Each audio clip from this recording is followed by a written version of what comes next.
What happened is all these families started hearing that we were making homemade ice cream after church. Over the rest of that summer, families started asking if they could come to our house to make ice cream. So one family would bring the milk, another family would bring the cream because my family couldn't afford it for all those people. And so literally as a kid, all I knew is that my sense of community and my life was changing because of an ice cream cone. This is where it all begins, so say goodbye to all your fears, all your doubts. This is where they die. This is where we come to win, we come to fly. This is where we make our dreams come to life. Welcome to Innovation City.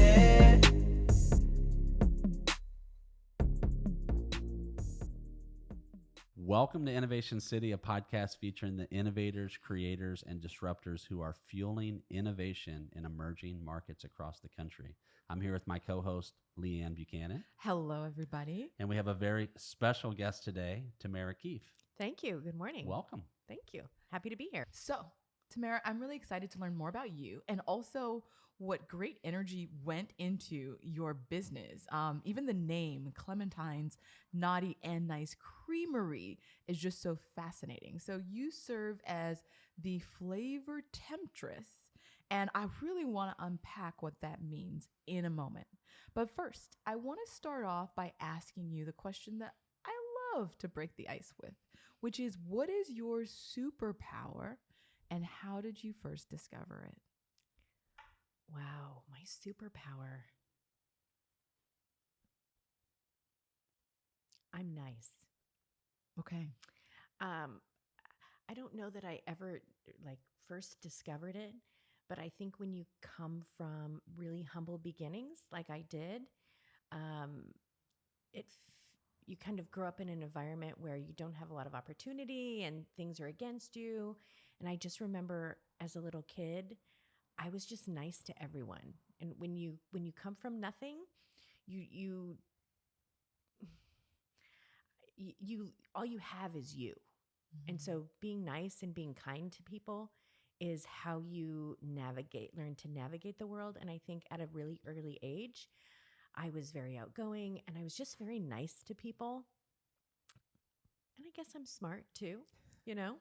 But I don't know if you're thinking from a more skill set perspective, I think I was very good at understanding consumers and what drives consumer behavior and thinking through and really understanding the buyer's journey.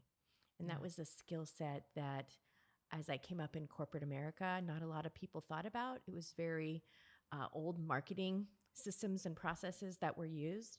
And that was a pretty new concept that I actually learned early on in my career when I was in tech during the dot-com boom. Mm-hmm. And that was how we were able to innovate. I was employee number 8 at the first internet service provider in Southern California. And so when you deal with new technologies, you really have to understand consumers and what they're going to do with a new technology and how they're going to use it and what's the best way to sell it to them and educate them and who are their influencers, those kinds of things. So I want to pick apart a couple of the things that you mentioned, but going back to the beginning, you mentioned that your superpower of being nice is just kind of based off of how you grew up. Where did that value come from? Like, how did it get instilled in you to really focus on people first and how you treat them? Well, when you grow up with nothing, all you have is people, right? And so I think it really I come from a really large Irish-Italian family. And your first and most important priority was your family, right? That sense of community that you have. And I have 4 older brothers and a really huge family. And I just remember as a kid, be nice to your brother, be nice to your sister. Like, that was just something that was ingrained in us.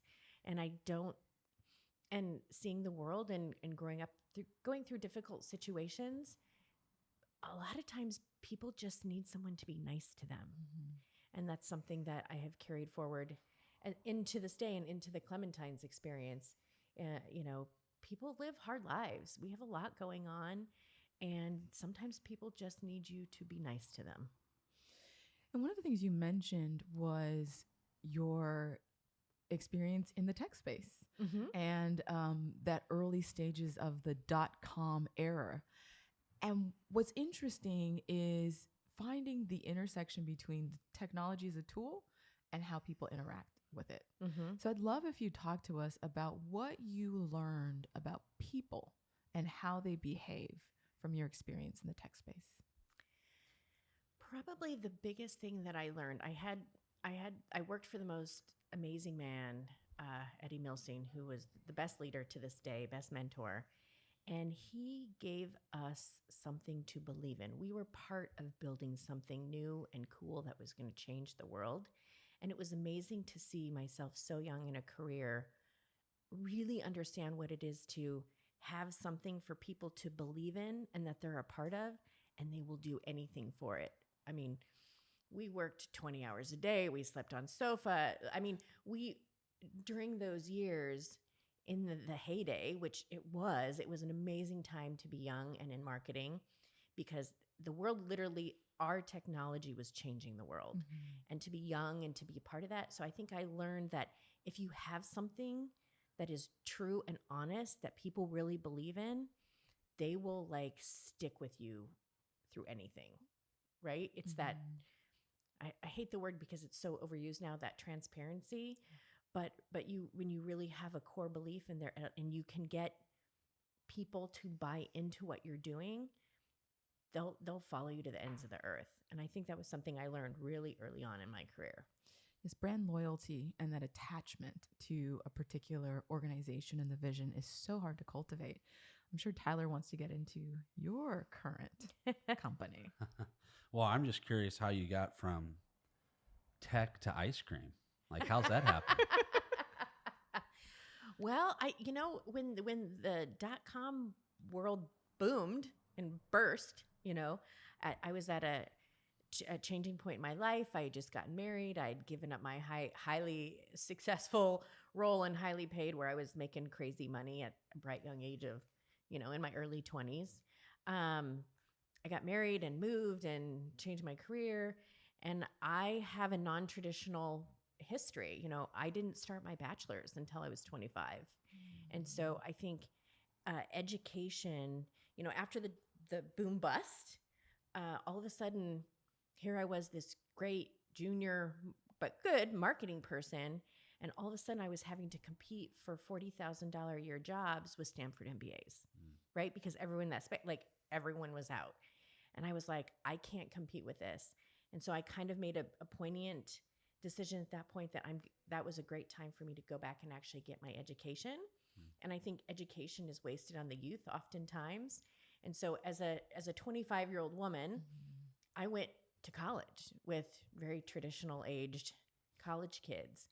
And so that really changed the course of my life. I went and got my bachelor's, and then I went to Oxford, and then I decided to get an MBA, and I did marketing consulting then. And kind of through the end of my education, I was doing a lot of consulting work for food companies in California. And I just kind of ended up in the food space. And I really loved that, right? I loved brands. I loved products. I've always been a foodie. Food's a really important part of my life. And of course, ice cream. But so having ended up working in the food industry and then, getting out with my MBA and working for some big food companies and ingredients, and, I just kind of worked, and I ended up in the food industry. And so it was really because I would say I changed the course of my life through education, and it just somehow I ended up in a space that I loved. So how did you get to St. Louis? So in 2008, I was working for DuPont. I was a brand marketing leader for them, and they relocated me here, kicking and screaming, I will say. And I just did not want to come to St. Louis. And they're like, no, really? And I was like, they're like, just come for 2 years. Just like build our team, fix it, do what you do really well for us, and then we'll move you to Chicago or Philadelphia or some big great city in my mind. And so I say within 6 months, I found my one true love, and that's the city of St. Louis, and I'll never leave. And so thank you, DuPont. You don't normally hear that. Like a lot of times people from the outside in say, it's really tough to do anything in this city and make connections and all that. But obviously that wasn't your experience.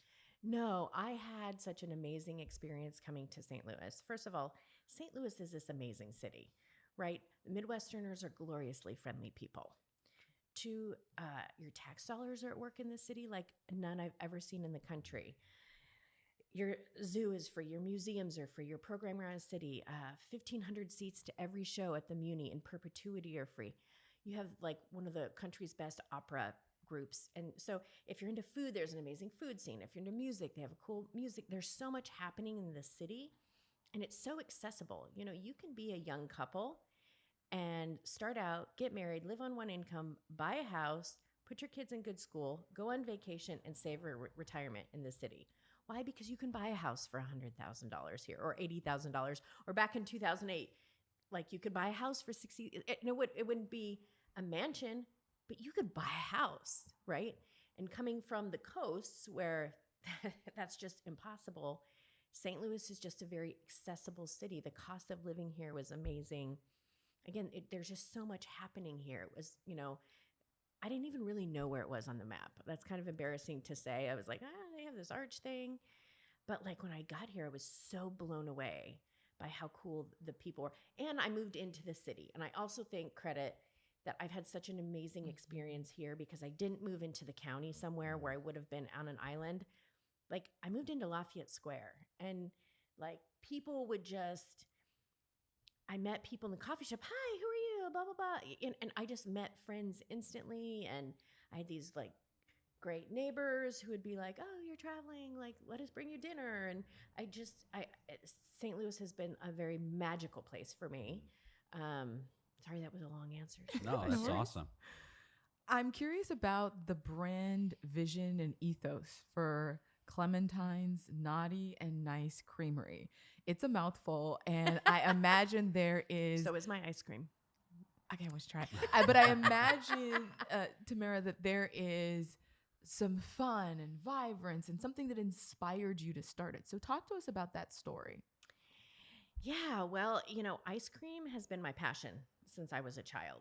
It's always been my hobby. Some people play golf, some people scrapbook. Like I have always made ice cream. And I got that from my mother when I was a kid. Actually, how I came to ice cream was, as I mentioned, I come from a large Irish-Italian family. And at church one Sunday, I think I was 7 or 8, I heard the other little kids talk about going for ice cream. And so, of course, I ran over to my mom. Hey, do we get to go for ice cream? She's like, no, honey, we don't. And that happened every Sunday, that whole summer, because I'm very persistent and super passionate. And one Sunday, and the answer was always no. And so one Sunday after church, we stopped by a garage sale because that's where we bought our clothes and our shoes and whatever. And my mom found an old hand crank ice cream machine for $2. And she bought it. We went home. I was so excited. She's like, go change your clothes, do your chores, meet back here in an hour, and we're going to make ice cream. And so we started making ice cream as a family after church on Sunday that summer. And I was like, this is so cool. But what was more important to me was that, let me back up for a second. So my family was that family in church that was like really loved. Like my dad was fixing stuff on the church all the time. My mom was always cooking for the old ladies. But like I said, me, 4 older brothers, them, grandparents, like we didn't get a lot of dinner invites. Let's just put that, because we were a small army of people, right? And so we were kind of like that family, and we were pretty poor. And, we'd come home 2 days before Thanksgiving and there'd be grocery bags on our stoop. Like we just didn't have a lot. But what happened, so we never really hung out with people in the church. We were not popular. We were just kind of like, oh, the Keefes.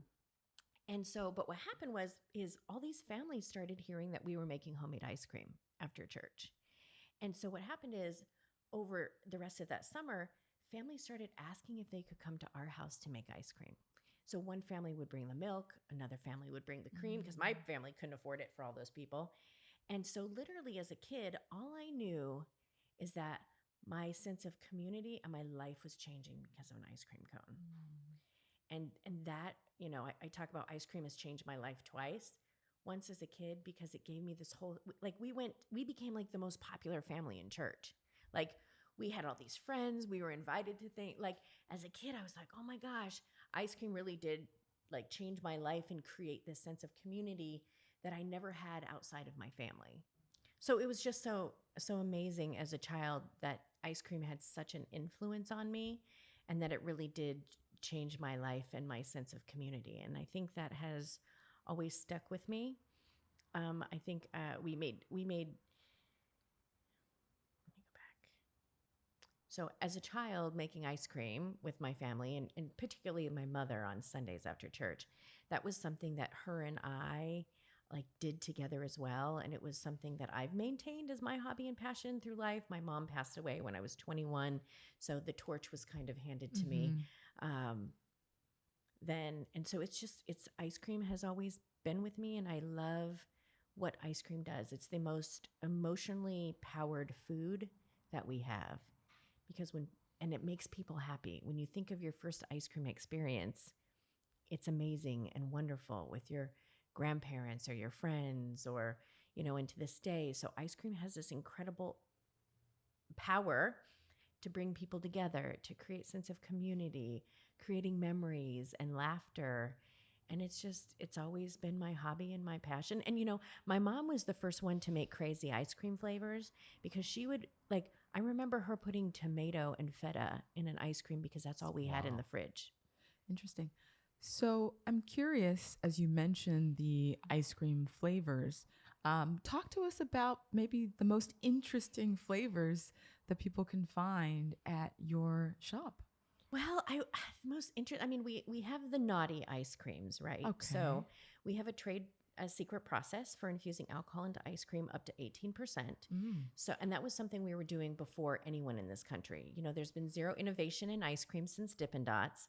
And having come from the food industry, I had access and knowledge about technologies, and I had access to the best product developers and food scientists and all these amazing things that were at my fingertips. And so it was really interesting to be able to bring that to the forefront and create some innovation there, which I believe has really changed the ice cream game, moving forward nationally.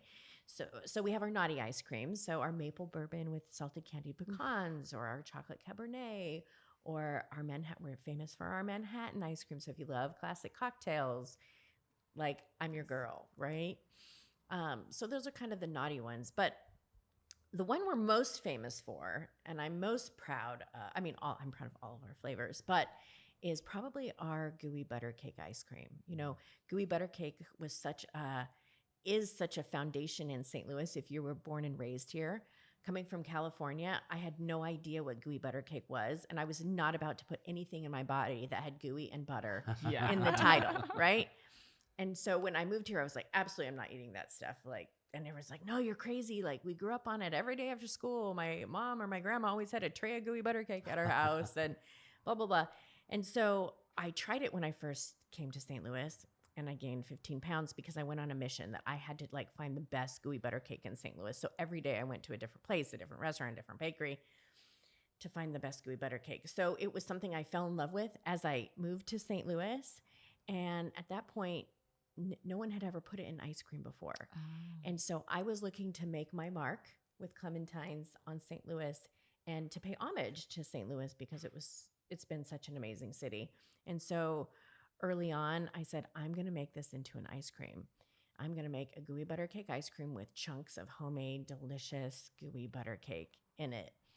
And it has been said now it will be the new cookies and cream for the next 10 years across the country. So a couple of years ago, we go to this, it's the National Ice Cream Retailers Association meeting. It's our industry meeting once a year. 600 to 700 of the top artisan ice cream chefs from around the country show up. You submit your ice creams, and it's a blind taste test. So you have the most difficult critics in the world, blind tasting all these ice creams. Well, for the first time ever in the history of that organization, which is over 100 years, we took first, second, and third place. Wow. The room went crazy. Nobody could. I'm just getting goosebumps just thinking about it. But our gooey butter cake won number one, and our gooey butter cake ice cream, it made Oprah's O List as the sexiest ice cream alive, and we made the best vegan ice cream in America. We constantly win awards for, but our gooey butter cake ice cream has put us and Clementine's definitely on the national food ice cream map in the country. And so I'm really proud of that one. That's awesome. And with that, it's time Okay. for the lightning round. Awesome. Do you want to kick it off? Go for it. Can I answer everything with ice cream? No. You could. You got to answer Okay. with short, rapid fire responses. Are you ready? I'm ready. How do you show love to others? I'm nice. I don't know. Rapid fire. I give lots of hugs. I show lots of physical affection. If you could run your own country, what would it be like? Full of ice cream. It would be very similar to France. I'm a The huge gelato. Francophile. Yeah. What did you learn from your biggest regret? What did I learn from my biggest regret? Save more money. If money was not an issue, how would you spend your time? Traveling the world. Eating desserts. Sounds like a show. What is a defining moment in your life and how did it impact you? When I decided to go get my education. My education really changed the course of my life because I realized the only thing that no one can ever take from you is your education. Well, Tamara, it feels like we could talk all day, but we can't. Unfortunately. So all right. how can people get in touch with you? How can they discover your locations online, all that good stuff? Check out our website, clementinescreamery.com. And we ship all over the country too. So if you are in Idaho or Washington, D.C. or California, we will be glad to ship you our ice cream. Amazing. Thank you so much. This was such a fun conversation. Thank you. Thank you for having me. Thank you for listening to Innovation City. If you like this episode, you can find more episodes at innovationcity.co or anywhere where you watch or listen to podcasts. Please subscribe, rate, and review, and we'll see you next week.